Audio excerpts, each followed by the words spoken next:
한반도를 둘러싼 군사적 긴장이 높아지고 있습니다.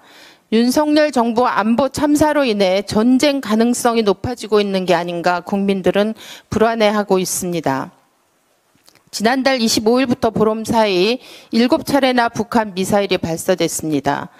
지난 23일 미국의 핵 추진 항공모함 로널드 레이건호가 포함된 대규모 연합 대잠수함 훈련이 2017년 4월 이후 5년 만에 재개되었습니다. 10월 5일에는 북한 IRBM 발사 후 전격 회항한 미 로널드 레이건호가 동해로 재진입하기까지 했습니다. 미 항공모함 해양도 한미일 연합훈련이 연속 2주간 동해상에서 계속되는 것도 역사상 최초의 일입니다. 6일에는 북한 공군기 12대의 편대 비행, 8일에는 150대나 되는 북한 전투기가 출격하는 일까지 있었습니다. 이 와중에 우리 군은 미사일 낙탄 사고를 일으키고 이미 SNS에 퍼질 대로 퍼진 상황에서 군의 공식 발표가 제대로 이루어지지 않아 강릉 시민들은 밤새 불안에 떨어야 했습니다. 사고 대응 과정에서 제대로 된 보고 체계가 작동됐는지, 적절한 대통령의 지시와 조치는 이루어졌는지 오리무중입니다.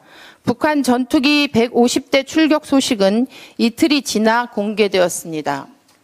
이 불안한 시국에 대선 당시 윤석열 후보 캠프 소속 인사들이 국방 분야 낙하산 인사로 요직을 차지하고 있다는 소식도 들려옵니다. 전문성과 능력 중심 인사가 그 어느 때보다도 중요해진 시점에 국민 불안을 가중시키는 암울한 소식이 아닐 수 없습니다.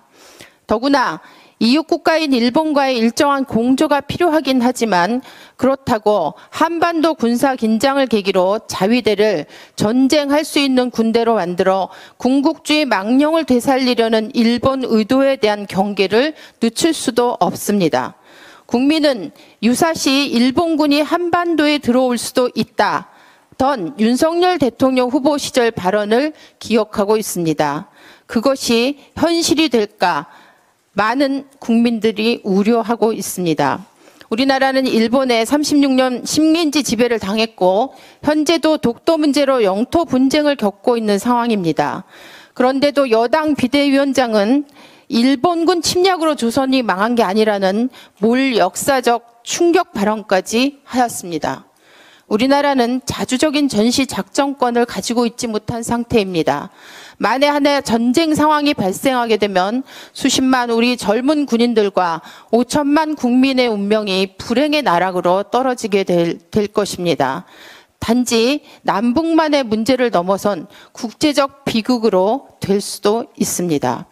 아무리 훌륭한 명분을 가진 전쟁도 평화를 대신할 수는 없습니다. 윤석열 정부는 국민의 안보 불안을 불식시키고 한반도 군사 긴장을 해소하는 데 즉각 나서야 합니다.